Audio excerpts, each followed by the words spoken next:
Hello, everyone. I am Dr. Chris, a consultant family physician and a lifestyle medicine expert.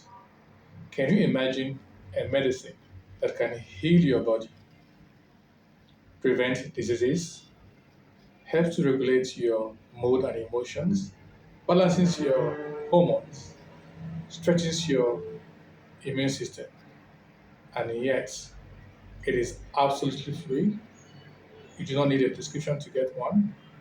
It is within your reach, within the confines of your own home, and available to you every night. That medicine is sleep. Sleep is medicine. But the question is, how many people know that sleep is medicine? Or rather, do you use sleep as medicine? Sleep has numerous health benefits. During sleep, your brain reboots, your entire biological system resets, and your body repairs damaged tissues. Sleep is so important that it is recognized as one of the six pillars of lifestyle medicine. Unfortunately, many people around the world are chronically sleep deprived, convincing themselves that sleeping for 4 to 5 hours a day is adequate, or convincing themselves that sleep is something they can catch up with over the weekend. But the science tells a different story. For an adult, you need a minimum of 7 to 9 hours of sleep every night for you to get the benefit of adequate sleep. And sleep deprivation has been linked to nearly every known chronic diseases, ranging from hypertension, heart disease, stroke, diabetes, Alzheimer's disease, and even decline in fertility in both men and women. Now, let us even dive deeper into the science behind sleep. Sleep is defined as a state of complete physical and mental relaxation with the eyes closed. And during sleep, your body cycles through four stages. And these four stages takes about 90 to 120 minutes. The first three stages is referred to the non-rapid eye movement sleep, while the last stage is referred to as the rapid eye movement sleep. The first stage, which is the stage one, is a stage of light sleep. Here, your body is still trying to drift into sleep and lasts for between 10 to 15 minutes. And at this stage, it is very easy for you to be awakened by any slight noise. In stage two is a deeper stage of sleep, lasting between 20 to 40 minutes. But in this stage two, you can also easily be awoken, but you will need slightly higher noise or distraction than the stage one. While the stage three is a stage of even deeper sleep, which requires a greater stimulus to be awoken from that sleep. While the fourth stage is a very deep stage of sleep, also referred to as the rapid eye movement sleep. It is in this stage that dreams occurs, and it is also in this stage that the brain removes toxins from it and also consolidates your memory and creative ability. Now, it is important that you go through these four stages of sleep seamlessly every night. But things that can disrupt these stages, like your phone ringing in the middle of the night or other distractions, can lead to sleep fragmentation, preventing you from moving from one stage of the sleep to the other. And this can make the sleep to be non-restorative. So sleep is very important.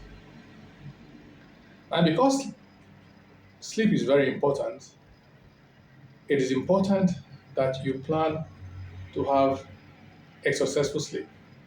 Just like having success in every part of our human endeavor, in order to have a restorative and peaceful, calm sleep, you need to plan towards it. And the planning for a good quality sleep, which is also known as sleep hygiene, start with adequate preparation. You start preparing for sleep immediately after your last meal of the day. Hence, you should eat your last meal of the day at least 3 hours before your bedtime. Eating your food less than 3 hours before bedtime disrupts your sleep quality because your body will channel a lot of blood to the gastrointestinal tract to help with the digestion of food, thereby decreasing the blood flow to the brains, hence leading you to have poor quality sleep. Second mistake I notice we know that people usually make concerning sleep is people feel, or some people feel that they will have to start feeling sleepy before they go to bed. But sleep is not that way. You will need to plan for your sleep. So you should go to bed same time every night and also wake up at the same time every morning. Hence, you should have a regular sleep schedule. You don't need to feel sleepy before you retire to bed. Also, you need to make your bed comfortable and also make the room comfortable and conducive for the sleep. This involves you keeping the room dark. When the room is dark, it stimulates melatonin production, which is a hormone that signals to your body that it is time to sleep and it makes sleeping easier. You also want to ensure that the room is cool. The ideal temperature for quality sleep is between room temperature of between 15 to 19 degrees centigrade. So you should aim to keep the room cool and quiet. Also, you want to limit screen time. You avoid screen either TV or your phones 1 hour before bedtime. This is because blue light that comes from your phone or the television mimics daylight and blocks the production of melatonin, which is a hormone that signals your body that it is bedtime. So you should avoid screen time 1 hour before bedtime. Also, how about caffeine? You should avoid drinking caffeine at least 6 hours before bedtime. This is because caffeine is a CNS stimulant. It acts by blocking the adenosine receptors in the brain. And the half-life of caffeine is about 6 hours. It takes about 6 hours before the body eliminates half of the total amount of caffeine you consume. So you want to give yourself at least 6 hours after taking caffeine before going to bed in order to avoid disruption of your sleep. Also, you should avoid vigorous exercise 3 hours before your bedtime.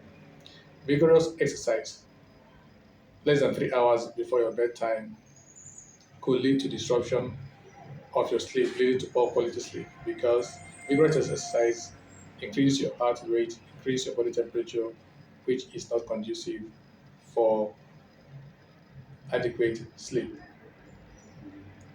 Also, when you have retired to bed, like I said earlier, when it's time for you to go to bed, you go to bed regardless of whether you're feeling sleepy or not. Now, while you're already in bed, you want to also Include practices that will help your body drift into sleep easily.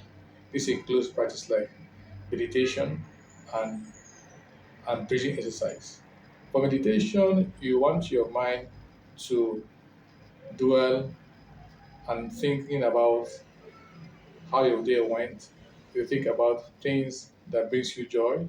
You meditate around those things, and this makes your body more relaxed and makes it easy for you to drift into sleep. And also, while lying in bed too, after meeting all the other criteria I've mentioned, you will also practice deep breathing exercise, which helps you to fall asleep more easily. In breathing exercise, it involves you taking deep breaths in and out like that. So you do that for about 10 times and then take a very deep breath like that. Then you hold it for as long as possible. Then you release your breath and then repeat the cycle again. You can repeat the cycle for 10 to 20 times. This will help you drift into sleep because it prepares your body more for sleep by lowering your blood pressure, your heart rate, and makes your body temperature lower. Hence, deep breathing exercise helps. So if you practice the above measures I've mentioned, which are measures we refer to as sleep hygiene, you'll be able to have a more restorative and peaceful sleep. Now, how about drugs? Drugs that affect sleep. We have CNS stimulants like caffeine. Some people take caffeine to stay awake. The caffeine acts by blocking the adenosine receptor in the brain, and this gives you a false sense of alertness, and later will eventually lead to poor sleep quality. So you should avoid stimulants as much as possible. How about drugs or pills that people take to fall asleep? What we refer to as sleeping pills, like the benzodiazepines. These pills actually work short term. You might be able to sleep with them short term, but they come at a cost. Over time, they lead to poor sleep quality, and also they are habit forming. They are addictive. On the other hand, natural sleep is non-addictive, comes with no side effects, and help to rejuvenate and reboot your entire system. So you want to practice good sleep hygiene to have more natural sleep as much as possible. As natural sleep is the one that gives you the best results and allow your body to heal, allow your body to rebuild. Sleep, as I mentioned earlier, has very numerous benefits that I cannot mention all of these benefits in this video. But suffice to say that sleep, time spent sleeping is not time wasted. Rather, it is a time invested in your health. It's a time of healing. It's a healing time. So you need to prioritize your sleep, avoid habits or anything that will make you not to have a good sleep. Such should be discouraged. You should prioritize your sleep, and this will help you to improve your health and help you to stay healthy and fit. If you enjoyed watching this video and also see the benefit of sleep as medicine, kindly share this video and subscribe for more healthy lifestyle tips like this. Thank you.